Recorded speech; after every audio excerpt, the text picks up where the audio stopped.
Good morning. आज हम इस ई व्याख्यान के माध्यम से सल्तनत काल में आर्थिक विकास के बारे में अध्ययन करेंगे। सल्तनत काल में भारत आर्थिक दृष्टि से उन्नतिशील था। विदेशों से आयात एवं निर्यात होता था। इस काल में अनेक व्यापारिक केंद्र थे जहां से व्यापार किया जाता था। व्यापारी अपनी सुरक्षा की दृष्टि से काफिले बनाकर व्यापार किया करते थे। इन व्यापारियों को अनेक मंडियों की कीमतों का विशेष ज्ञान रहता था। कुछ व्यापारी दलाली करके भी मुनाफा कमाते थे।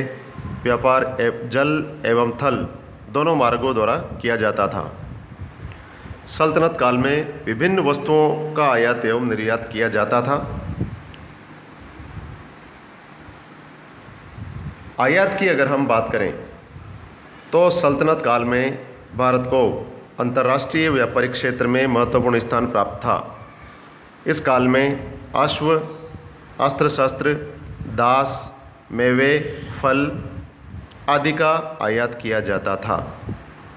घोड़ों को अरब देशों, तुर्किस्तान, ईरान, खाड़ी के देशों से, अस्त्र शस्त्रों को ईरान व ट्रांस आक्सियाना से, दासों को किपचाक, ईरान एवं चीन से, वस्त्रों को चीन, इराक से व अंगूर को ईरान से तथा तरबूज को भी विदेशों से आयात किया जाता था।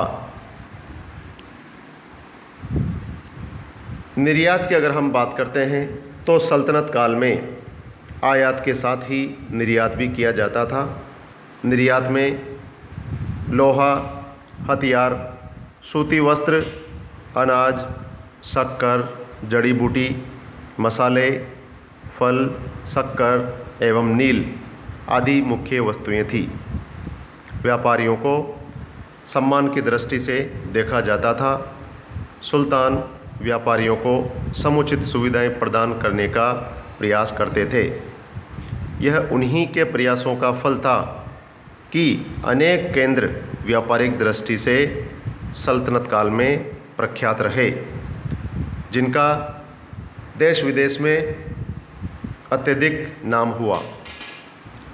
तो प्रमुख व्यापारिक केंद्रों की अगर हम बात करें तो सबसे पहले नाम आता है दिल्ली। दिल्ली सल्तनत काल में भारत की राजधानी तथा व्यापारिक दृष्टि से महत्वपूर्ण नगर था। यह नगर देश के अन्य भागों से जुड़ा हुआ था। यहाँ घोड़ों का बाजार सदैव लगा रहता था। यह नगर विदेशी व्यापारियों का प्रमुख केंद्र था। दूसरा जो व्यापारिक केंद्र है उसका नाम आता है थट्टा। यह सिंधु नदी के बीच स्थित एक टापू था जहाँ बड़े बड़े बाजार एवं यात्रियों के ठहरने के लिए उत्तम सराएं थी। यह नगर जल मार्ग द्वारा मुल्तान से जुड़ा हुआ था। यहाँ से अरब एवं इराक के व्यापारी व्यापार करते थे। देवल यह अंतर्राष्ट्रीय बंदरगाह के रूप में कार्य करता था। यहाँ के लोग अपने अनेक प्रकार की बहुमूल्य देसी एवं विदेशी वस्तुओं को इकट्ठा करने के बाद उनका व्यापार करते थे। सरस्वती यह नगर आंतरिक व्यापार की दृष्टि से प्रसिद्ध व्यापारिक केंद्र था। यहाँ सर्वोत्तम प्रकार का चावल पैदा होता था। यहीं से समस्त भारत में विशेषकर दिल्ली चावल भेजा जाता था। अनहिलवाड़ की अगर हम बात करें तो व्यापारिक दृष्टि से यह नगर व्यापारियों के लिए तीर्थ स्थल के समान था। यहाँ बहुतायत में मुस्लिम व्यापारी रहते थे तथा व्यापार करते थे। मालवा एवं उज्जैन भी अन्य प्रमुख व्यापारिक केंद्र थे। सतगांव यह नगर पूर्वी भारत का महत्वपूर्ण व्यापारिक नगर था। यहाँ से रेशमी रजाइयों का व्यापार होता था। उड़ीसा, तेलंगाना, श्रीलंका, महाराष्ट्र एवं गुजरात के व्यापारी यहाँ व्यापार हेतु आते थे। सोनारगांव बंगाल में स्थित यह प्रमुख निर्यात का केंद्र था।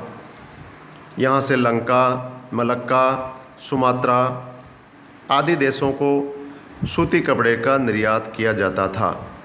गौड़, पड़वा नगर, श्रीपुर आदि अन्य बंगाल के प्रमुख व्यापारिक केंद्र थे। नेक्स्ट जो प्रमुख केंद्र था व्यापार का वो है आगरा।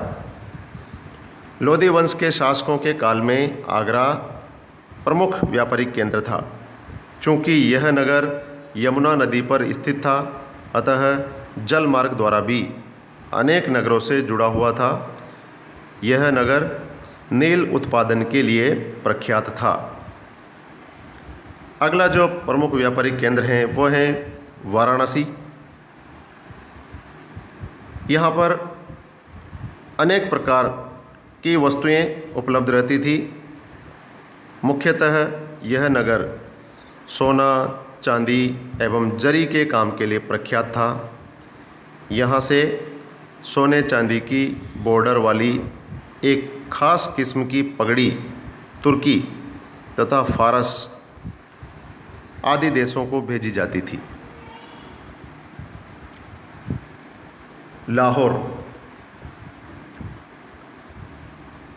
लाहौर रावी तट पर स्थित होने के कारण यह नगर जल मार्ग द्वारा मुल्तान, ठट्टा तथा बक्कर आदि व्यापारिक स्थलों से जुड़ा हुआ था।